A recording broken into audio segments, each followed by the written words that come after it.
third interview we're sitting down for in this series, and today we're here with Bobby Ba. As most of you know, I'm Jared T. Bobby, pleasure to have you, man. I want to give a really quick intro, and it's not going to do you justice, so definitely want to hear it from your mouth too. Um, for those that don't know, Bobby's building like a million things at once. I don't know where you find the time in the day. Mhm. From being on the team at Zora and Nouns Builder, you're working on your own thing with Brick Studio and mine.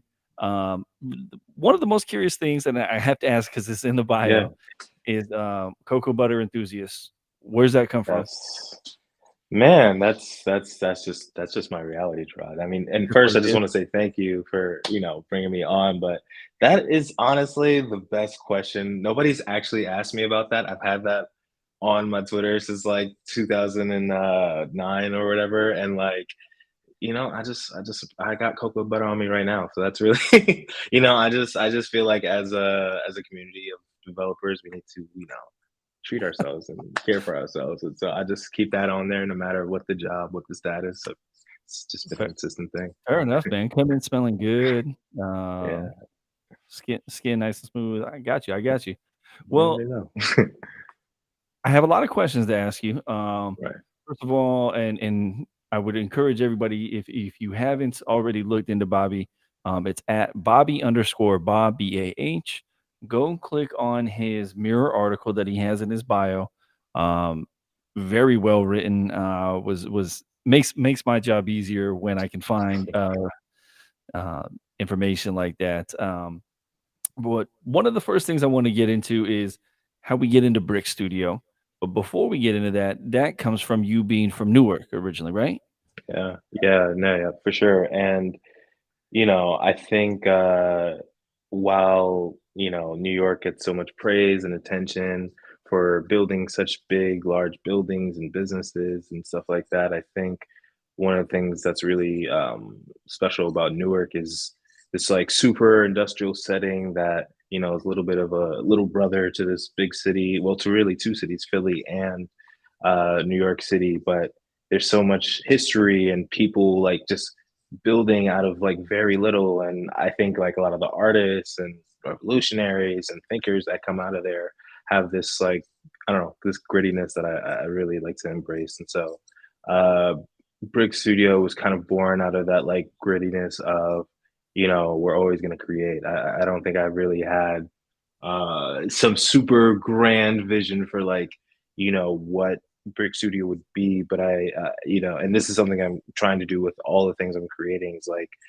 what is that what do we have right now and what can we build with, there's a lot of tech is notorious for really thinking into the future and thinking about things we could have, but I think with Brick Studio, I think in terms of like values that we really want to share is like what do we have right now, what can we make right now to like make a difference in our communities and in these spaces and with these tools that we have. And so the brick name specifically, I mean, Hmm. obviously there's a metaphor like laying bricks. Obviously, you're building towards something, Right, but right. it actually comes from uh, you know, Jersey itself, right? Brick City. Like, funny Right, story. right. The first CD I ever owned was actually Redman Welcome to the Bricks. Man, man, look, I feel like the second I saw like Redman and like Meth kind of doing their thing, like I don't know, like I just saw so much like fun and like representation of like that like realness of, but also like that charm that comes with it, man. Like there's something special about like just the way folks in Brick City can like really maneuver and really like all of Jersey. Like we all have a little bit of like ways that we maneuver and do things, and you're like, "Oh, okay," like kind of get you by surprise a little Yeah, no, no, no. You're right on with the Meth and Redman stuff. Like, bit. it's really fun. I got to see them. It was like 2015. They did a show down here. I'm in Oh, Atlanta. They did a show down here in Atlanta, and my wife actually got to interview Redman, and he's just a goof, but it's the most fun. Like, right, he's just out here right. having fun. He's living his best life type of thing. Everybody loves Redman. I'm jealous. Um, but with Brick Studio specifically, right? So, and I'm paraphrasing from your Mirror article, but Yeah. one of the main bullet points on there was to help onboard people via education. Right. And I know that you have kind of a background with the education, not just Web3, but like you've helped to educate people as far as like tech is concerned, right? Yeah. It Yeah. was Florio? Yeah, so I was actually before Brick Studio and all this stuff, I was working with another company a friend of mine started. He was from Chicago, working in New York.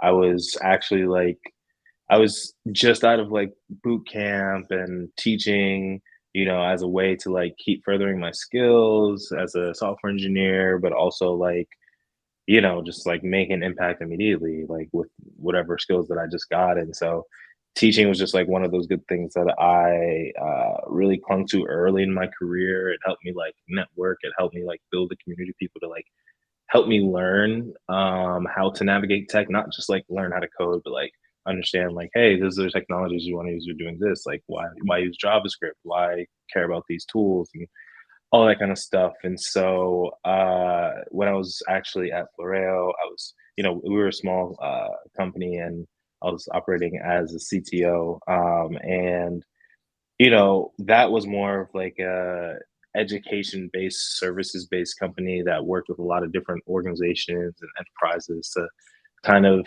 help them with staffing and talent, and also like onboard a bunch of people into tech in like various ways, whether it's through like workshops, events. And one of the biggest things that we did was do a bunch of corporate sponsored boot camps with Fortune 500 companies like Target, United Health. And what that taught me, it taught me a lot about leadership, taught me a lot about like how much tech changes people's lives, and just gave me like a big drive, like to really like keep doing what I do. I think sometimes when we do tech, we get really caught on the abstract and numbers and all these things that don't necessarily connect us to the people and the tangible impact that it has. And so education has just kind of been those natural things, like what I'm doing right now at Zora as a eng lead. And education is a big part of like what I do and how we communicate and how we grow. And this things with Brick Studio that I really want to bring to the table is like, I want to educate people, but not in like this like, traditional scholastic way, but you know, almost like when you're in a video game and you're like starting off and you're playing the tutorial, but you don't realize the tutorial is just like a cutscene of the game. Like, just kind of want to do that kind of thing where, slowly but surely through these like creative ideas, uh, we're able to share a little bit of knowledge here and there. But hopefully in a way that's like digestible. No, I love it, I love it, and that makes all the sense in the world, right? Like, if you're not going to where they are, right, like, who's gonna receive it? Um, Right. which makes me wanna ask, and I have a ton of follow-up questions to that, but I wanna go even further back, and again, a lot of this is coming from that Mirror article that you had is, you mentioned how you were on the grind of the application process and rejections and kinda got in that whole Yeah. thing. I'm curious what, you know, knowing now what you do, uh, how would you approach that differently? And I want to kind Mhm, of use mhm. this as like an educational moment, right? Like when people are out there grinding and like you get rejected 99% of the time when you're applying for Right. jobs and stuff like that. I Knowing what you mean, what would you do different, if anything? yeah. I mean, I think one of the things that I like would take away is that, it's none of that stuff is personal necessarily. Like, the rejection is not personal. It's just, you know, it's just a possibility to get like real feedback or really like understand where you fit in. I think one of the good things about me getting rejected is that I didn't accidentally end up in a space I didn't belong, which forced me to like really find, okay, where do I fit in? Where can I actually contribute? Which then led me to like working with a friend who's starting a company and like slowly starting to understand tech a little bit more and stuff like that. And so, I honestly I wouldn't take too much back. I think a lot of I, to be honest, I didn't even apply too much after first, a couple of rejections because I kind of saw that as like feedback as to like, okay, I need to get better in these certain skills, but also like I didn't feel necessarily like super excited about those opportunities or those jobs. I kind of felt like I was, just kind of doing what I do, and I wasn't able to like make myself stand out. And I think that's one of the big things. Like I learned how to make myself be unique by doing the things that I was into because I'm gonna do the work off the hours to get this done just because I'm into it. And I think uh funny enough is that like a lot of folks who do get the big like engineering job is that they fit into a mold, but they may not necessarily stand out. And Mm, so like, after a while, like the and this is not to say anything bad about Google engineers because there's a lot of brilliant people who work at Google, but like, after a while, it's very hard to stand out when you've been to Google at 8 years and maybe you haven't worked on a product that's the most visible and or doesn't have the best structure and stuff like that. And so I wouldn't take too much back, but I would definitely just embrace like, yo, like it just don't belong here yet, but you can keep finding out who you are through just like doing stuff. And luckily with coding, like you don't have to, nobody is going to stop you from coding, right? You can code anywhere you want on your phone, on your laptop. There's nothing that can really, unless, God forbid you can't get Wi-Fi or electricity, like you should be, mm. good to go, right? So I think just being in a space where I was like, okay, I can always practice this craft and keep getting better, and nobody can really stop that, then we're kind of good to go. And whenever it's time for me to be in a certain position, it'll be time. Yeah, no, no, and I agree with that so much. I say to everybody, everything happens when it's supposed to happen. It does make it Right. not frustrating Mhm. sometimes, but um, then learning the Yeah, it was patience. frustrating, man. I was Oh, sure. I was broke, bro. I was going through a lot of just like how to and out, in New York like I was and really trying to see like, all right, how do I make this happen? How do I get a job that lets me keep doing this thing even though I don't have this job yet? And so, and that's where a lot of teaching came in. And luckily that taught me a whole, that exposed a whole different side of myself. So you kind of sometimes you take those little obstacles and you just run with them. Yeah, keep it moving. Well, and again, to quote you, you said finding the right place to apply your skills is a challenge, and I think that that's something that you can't know until you really start to get out there and get into it. So Mhm. to use your same example, right? So you said spending 8 years as a Google engineer, maybe not looking at the most visible thing, can be a challenge. But I think that's true probably for any profession. So just myself, for instance, I worked at the stock exchange for 8 years, Mhm. and at the end of it, it's like at a certain point, like, you just kinda fit in with the rest of the people there, and, like, that is what it is, Right. and so, Right. this is where I want to progress to, like, how you come to build Brick Studio, Yeah. among Mine FM and all the work that you're doing now, but at a certain point, you recognized that you had reached kind of where you would reach from a personal goals, like what you wanted to achieve, what you wanted to be working on day to day. And what I'm curious, when you stepped away from Florio, because that was very much, at least according to your story, very much an enabler to get you to a good spot. And so, Mhm. from everything I can tell, it looked like it was a very good experience. So, Mhm. what was the catalyst that took you from that to be like, fuck, this might not be the most comfortable jump, but it's time to do Right. it? Right. Yeah. I mean, I think what it gets down to is that, I said before that L'Oreal was really doing a lot of education and service-based stuff. And, I first moved to New York when I was like 18 and I went to school for a little bit. But really the whole idea was to like be a creative. And I didn't really know what that meant when I was 18, but I was just like, hey, let's like be a creative in some kind of way. And what I've found in tech is that the way you can really get the most like creative juices flowing is by building products. Like really, having this focused vision on how to solve a problem and get users and express all these different ideas and mechanics.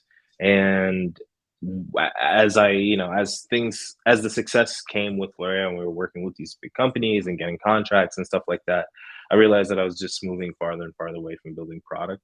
And I think that kind of happens. to a lot of people when they're at like, when things maybe move faster than they thought it would, all of a sudden you're in a space and you're like, you're delegating a lot of stuff and, you're asking people to do this, but you're not really like diving deep into like what is this sustainable model for a long term that really comes with like developing products. So when it comes to Brick Studio, I didn't know exactly what it would be when I started it a year ago. I just knew that something in my mind is gonna want to create something, and need to have some kind of outlet for it. Um, whether how that works, I wasn't exactly sure, but as time went on, and I started doing research and understanding Web3 space more and collaborating with more people, it started to make sense to just like what's the product that I can move with in this Brick Studio kind of ecosystem, and like Mine FM was one of them.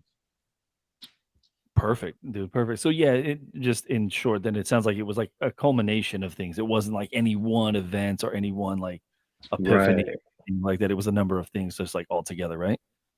Yeah, man, and I think it's hard to do that, especially when you like working with friends and uh you, it's yeah, it's never easy to have to like walk away from that, but since kind of doing that, just been able to learn a lot about myself and about all these different communities that I want to impact, and you know and also it's just been able to meet like so many wildly talented people like in this journey. So it's Yeah, been really yeah. cool. I'm sure, like with the way that Brick Studio is laid out, I'm sure you're just running across people probably fairly frequently, and it's got to be pretty cool. Like I very much enjoy like even meeting you and collaborating just from a Mhm. a conversation standpoint or ideas or something like that. I love that. Now you mentioned Mine FM, and you got to explain it to me the other day, and I was excited to hear Uh, about it. Let's give the quick version of it, and then I'm going to dive in with some questions about Mine FM.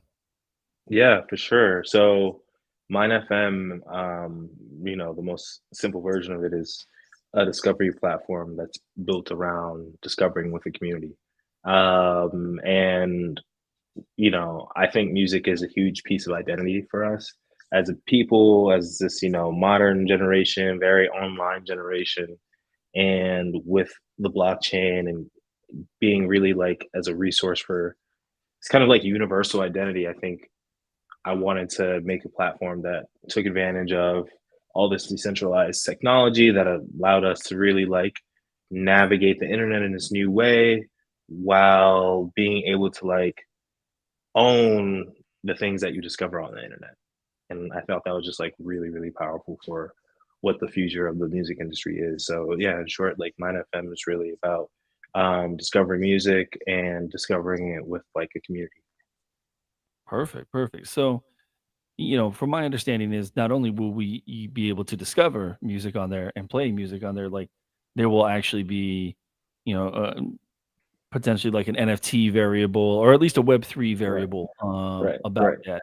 that. Um, how's that looking right now? I know you're gearing up to go. Like, For is it sure. beta that you're coming out with? Yeah, so we're doing a small beta, Q1 23. Super excited about it.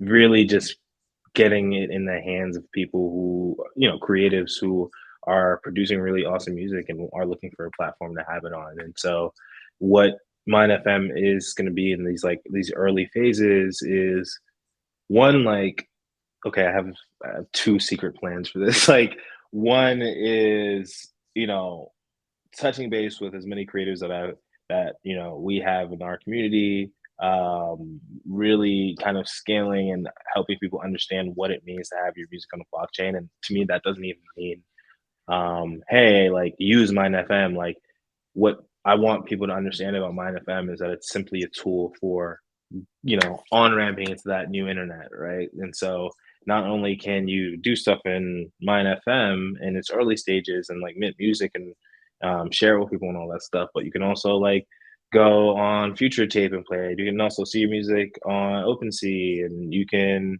trade it. And if you want, you can do all these other things with it, and make a DAO out of things. And so a lot of what I want to do with Mind FM in these early phases while we're rolling out features, while we're just getting people to mint their music on the blockchain, Ethereum, by the way, and like really, understand what the benefit is just like, uh,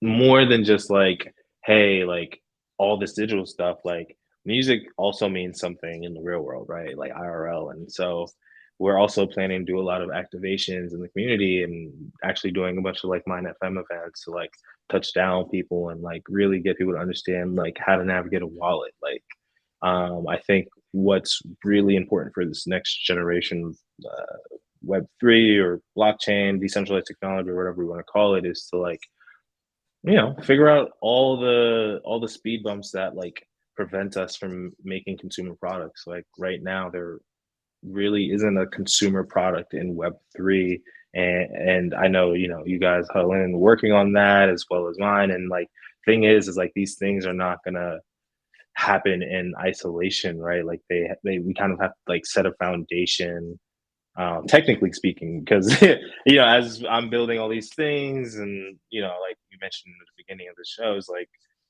there's a lot of technical um, challenges right now that prevent blockchain from being like scalable into like everybody's hands, and like being in teenagers' hands, and really allowing people to express their creativity on the blockchain. Like there's a lot of limits, and so the early phase for MineFM is just letting people uh, letting people able to mint on the blockchain, but also like in a way, and kind of like that gamified way I was talking before, of that like that tutorial of like just bringing people on, like this, just getting people on. And so we're going to be doing a bunch of things in 23 IRL.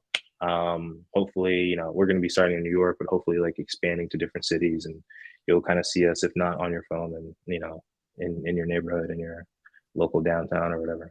Well, yeah, you gotta make sure you make it down here to Atlanta, man. I'll be there for it for sure. Hey man, You know, it's nothing. I like Atlanta. I like Atlanta. We're definitely gonna have to make it out there. Also, I work with a lot of folks in Atlanta too, so that's definitely gonna be a thing. Awesome, awesome. Yeah. Um, I couldn't agree more with you that I really think that it's so funny that as an art form in streaming, right? Like it's such low pay for artists, but music is like one of the universal things that everybody listens to all the time. Like, with so many people will tell you, like, "Oh, I can't go without music," or it's just one of those things that really Right. galvanizes a crowd, or whether it's an event or just the radio or in your car. Like, where else are you where, like, people get in their car and they sing at the top of their lungs like their car is a force field from everything else, but they're Right. just Right. developing their music, right? So, um, I agree with you that, finding ways to bring, it to more people, in an easier way is definitely needed. Um, so I gotta ask you the hardest question of the night hmm is gonna be, if I asked you to tell me what's on your whatever you're streaming right now, what are you listening to? What am I listening to? Oh man. Okay. All right. I listen to a lot of like random like DJ sets and radio sets online and stuff like that. I was listening to I'm an Apple Music person, simply because I am an old iTunes head and it just kind of transferred over. So yeah, Frank Ocean has this cool radio station called Lemon Radio that I've been listening to for a bit. Man, I gotta cheat. I gotta check real quick and see That's all who's right. who's on there real quick. Man, I got man. I mean, since it's cool, I've been listening to a lot of Rosalia. A Okay. lot of Rosalia, she's really awesome. Smino, I like a lot of house music too, so it's always like some random edits and stuff like that. Uh, there's man, I can go all day. Like I'm from Jersey, so there's a lot of Jersey club songs that There are you go. like getting really, really popular right now. Like at least Jersey club beats like that are getting super popular right now. So I've been listening to that. Kenny Beats, a lot of, So, I'm curious, jazz. is there anybody that you listen to streaming wise that you discovered in Web3? Oh, yeah, I mean, the first one for me is, like, I hate to sound like a Zora Homer, but Latasha, man, like, she's it, like, she's, like, one of the I don't know, just, like, really dope presence and energy, and, like, infusing, like, a lot of old school hip hop and shit that I just like grew up on, and that like it just feels good. And also, I just feel like she's a part of like this really dope emergence of women in rap right now, and just having this like really just like boisterous attitude that I really love. And I also like the switch from like reggaeton to like hip hop that she has. So I would definitely say her. Rome Fortune is another one who's been doing his thing in Web3. Man, there's quite a few, but I would say Latasha's probably like number one on my list. Yeah, no, I'm a Latasha fan just like you. What it's funny because she definitely has in her music this attitude about her and like this kind of like Mhm. that you really just like, and like you said, kind of a hip hop feel. But when obviously I don't have to tell you, but in person, Latasha is the sweetest damn person. Like she is so awesome. Yeah, Um, I was gonna tell you as far as the reggaeton vibe is concerned, there's a few people that are starting to show up in the Web3 vibe. So Excellencia is one, yeah, man, you Caspi gotta put me on. yeah, no, Let's see, Excellencia. I'm typing this down right now. Oh yeah, you got Bella. There's a few people. There's a few people. I'll let you know for sure. Okay, Uh, cool, cool, cool. so one of the things that I really enjoy that you're working on, and you had mentioned it with Mine FM just a little bit, is using this as a DAO. And I think that comes from you working on Nouns Builder, right? Yeah, yeah, For those that don't know, can you describe? I'm familiar, but can you describe what Nouns yeah. Builder does? Yeah, so Nouns Builder, I guess in short, allows you to make a noun style DAO. And so what a nouns noun style DAO is well, there's Nouns DAO, started by some really cool folks in Web3, and essentially allows you, it's a DAO where you sell one piece of generated art every day, and whoever buys that NFT, that art, that token, then becomes a part of the DAO. There's also a treasury that is public, that people can see when they go view that DAO, and the treasury will be used uh, to the treasury will be used for different initiatives that proliferate that DAO. So our version of that like is essentially allowing people to create a DAO. You can create a bunch of generated art of whatever you like, and you can sell it at an interval, while also allowing like other DAOs to donate to um, other wallets and stuff like that. And it's a it's a really really cool way to bootstrap capital and community, and get people involved in Web3. And it's kind of just like opened my brain a little bit to like what like distribution actually means, and like what collective action means. And um yeah, it's still really early, but things are going pretty well. We've got a lot of cool other DAOs on there. Black Hand, I just saw, hopped on there. Purple DAO, Refraction DAO. So it's been really great seeing like other DAOs within the community like embrace like what this kind of style of DAO is, because you know it, I think out of all the aspects in Web3, DAOs maybe hold the most potential in terms of like collective action, and all these kind of dreams we have of like self-governance and self-ownership is like really represented in DAO. But it's also like that hardest mountain to climb, because there's just so many complexities that go with it, right? And a lot of levels to what a DAO can be. So um, building Nouns Builder has been super cool, quick experience. I started working with Zora to build out Nouns Builder in August, and a few months later we had it out in public. So yeah, it's been cool, and it's a learning experience for sure, because not only technically, but like as just like UX wise, there's a ton of things to like figure out about DAO mechanisms and how to maintain, how to upgrade, and all these things. Yeah, yeah. Like you were saying, they can get infinitely complex if anybody's ever spent any time on Snapshot, like you could see Right. um there's some that, the ones that I'm most familiar with are the ones that emerged out of DeFi and, like, Mhm, the mhm. complicated quorums that they put in place, and I don't know, dude, there's all sorts of stuff and who does what and, like, how you enforce things and then how you delegate and then how you reward, like, there's just a It could million. be like a whole major. It could be, like, honestly, like, I can imagine in the future literally like a NYU student taking like a Dow, civil engineering type of class or major. Well, and to your point, right? So from an education standpoint, I think it's probably a really, really great time that, like, I really, really agree with you that if you were to get into Web3, if someone would say, like, "What should I get in Web3?" If, say, you're not necessarily coding, right? So you're not in Solidity or Rust or anything Mhm. like that, right?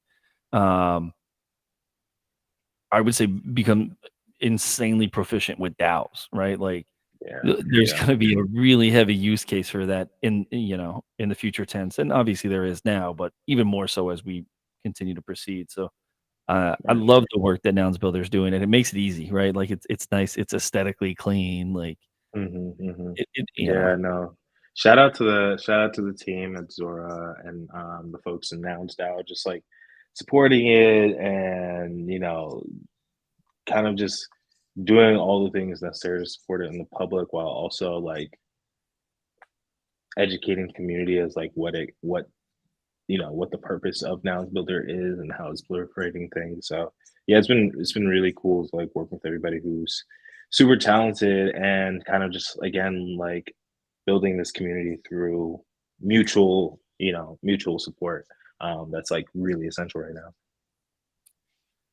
The next thing I wanted to ask you, so it's been roughly a year since your Mirror article. Mhm. Mine FM is looks like the first thing to kinda come out of Brick Studio. Do you have more things already in mind that are coming after Mine FM, or is that just kind of like the central focus for the time being as far as Brick Studio is concerned? So I think in terms of like actual, I think there's two sides to it. Like there for Brick Studio, we see ourselves as a culture and product house. And so I think for a product, it's best to kind of focus our energies right now on one thing, especially in these early phases, and like really prove this concept that we have of you know deplatforming music with Mine FM and like figuring out what that means and what I think will happen, with whatever kind of momentum we get from that, whether it's a billion-dollar company that goes public or it's a smaller thing that inspires a bunch of other products. I think there's a lot of there's a lot of things to learn from that and a lot of building that will come from that. And uh, yeah, and I'm also a believer in like constant iteration and figuring out like what's the next thing. So, in terms of products, I think Mine FM will be like the only thing for Brick Studio for a minute. But in the meantime, we've been expanding the team, having a creative director, a designer, and all this stuff. And I definitely see a lot of more communal, collaborative events. I've been talking with a homie of mine who has a label that wants to get into like wearable tech and how Brick Studio can support that. I've been talking with a friend about like workshops and education. So I think in a more I don't know what to call it because in this very like capitalistic tech industry, it's like okay, you want to make sure things are like profitable, but I think right now what Brick Studio can function as is just like a lot of social services in the creative Web3 space. That comes down to all those other things that I talked about. So yeah, we have the product, and then we have this kind of like community initiative and partnership initiative that we really want to get into in the new year. Yeah, yeah, I mean, you definitely have your hands full, so, uh, yeah, no, just wanted to was curious that if you had your eye on something else, like, I don't know, it's funny because a lot of the media, I was uh thinking about Twitter CEO, I was oh, maybe bro, there's you know. I hear it pays all right, but it's a pretty public job. You gotta Yeah, put out yeah. polls to see if people want you to stay as the CEO and whatnot, so, I would just get rid of the polls. fun. But yeah, anyway. Um, so one of the last things I won't hold you too long, but one of the last things I wanted to ask you is, again, right, this has been about a year since you first kind of wrote Mhm. that Mirror article and, like, you know, not to put words in your mouth, but at least the last year for me, what has transpired has been, like, more than what I could have imagined. Um, what do you think the next year holds for you, right? Because, like, it's been just from what I've seen, like, it's been crazy for you, like, there's been a lot. Yeah, yeah. I mean, you gotta be excited. Man, yeah, and I think, you know, uh, now that it's been a year, I think that things will be the idea is to get, like, you know, have a little bit more insight in what the future holds as the years progress and understand, like, what you really offer and getting into that groove. So, you know, I think last year was kind of like leaning into that unpredictability of like just starting out. And I'm kind of doing that with Mine FM as well, albeit a little bit more focused since it's a product. And I think that, you know, the next year is going to be about getting people onto Mine FM and getting people onto Web3, getting people onto like wallets, like very much like even my work with like Nouns Builder and stuff like that. It's like getting people to do more stuff with their wallets. Like that's really like the goal for next year. And some of that may be in collaboration with other folks in the Web3 space who are building wallets or you know expanding on features and stuff like that. I think that's yeah, that's really the goal. Like, and while it's vague because you know there's a lot of other things that kind of come before that. That if It's a whole year, so right, you right, don't get to be super specific there. right. No, exactly. So 2023 for me and for Brick Studio and kind of everybody working with it's just like how do we convince more people to like make a wallet and maybe we don't even call it a wallet, right? Like maybe Mm, it's something else, right? So that's I think the biggest indicator of success is if we can kind of like push that a little bit more. yeah. Yeah, and I agree, and I think we were on the same energy there when we first connected that, a lot of this is using Web3 without necessarily having to say that you're using Web3. I think once we can Right. get over that hurdle, like, it makes it much more, the inclination to use some of this stuff goes way up, and then eventually it just becomes part of a habit type thing. I was talking to somebody who's, not to date myself, but I'm in my mid-30s right now. I was talking to someone that's my age, and he's Mhm. saying, he's like, "I just don't get it. I just don't get NFTs and crypto and this and that." And he was telling me earlier about one of his kids playing, like, Fortnite and things like that. I'm like, "Well, your kids get it." And he's like, "Yeah, yeah." And so that's the thing is, once the kids are on it enough, like, eventually that goes up. But, that's obviously a little bit further down the adoption curve. But to your Right, right. point, I think that there's a lot of onboarding to be done, and I think the first step is ease of use with a lot of the stuff like you're working on. Um, Mhm, mhm. whether that's music, whether that's, decentralized, like, community and DAOs and things of that nature. So, I think you're Yeah. it's a tough fight, but you're fighting a good fight, though. It's fun, man. I'm not gonna lie, it's really fun figuring out these like new forms, these new like technical primitives and like breaking a lot of assumptions about what does interacting online mean? What does it mean to like save an image or all that kind of stuff, right? Like what does it mean to like do a transaction? Like I think that that's something that starts to become really like different in people's minds, and I don't know. I remember first time going on EtherScan, and I was like, I felt like I was playing like Super Nintendo again. It was kind of cool, nerdy. That was a very nerdy point I just said, but it was kind of cool. No, no, you're right. Well, it's some of the coolest things. Well, I mean, I guess this will speak to the degen side of me, but some of the coolest things was when you had to mint direct from EtherScan. Like, Right, right. it was really easy to mess that thing up. So, and then, Yeah, if something had already minted out, like, and then, a gas cost comes up and it says it's 500 something dollars for that gas cost, like, you're like, "Oh," like, learning that meant, like, you can't actually mint that type of thing. Don't waste right. $500. But, um, Yeah, yeah, look, for man, sure. I want you to give, like, do you have any dates on the horizon? Anything that we should be looking out for as far as the beta test? And forgive me one second, I gotta find my charger here, but any dates Oh on the no, yeah, yeah, yeah. Look, I think one of the first things we're gonna do before we actually release the beta is do an IRL event in New York. It's gonna be really dope. So most likely around February, we're gonna be doing an event to get some early users and let people kind of interact with the first versions of MineFM. So I would say, hopefully February, it's looking like we'll be able to gather some folks up and really kick off what I think is going to be a really special product with 9FM. Well, I'm super excited about it, and hopefully I get to make it to a couple of these. But Yeah, man. No, we're gonna make it to Atlanta. Don't you worry. We're gonna make it. for sure, for sure. Well, we'll stay up. Everybody, this will be up. If you want to share it with anybody on all of your favorite podcast services, very very soon. I'll probably have it out within the next day or two. Bobby, I appreciate you all the time, and thank you for anybody for taking the time to listen in. And remember, you can catch Bobby at Bobby underscore Bob BAH.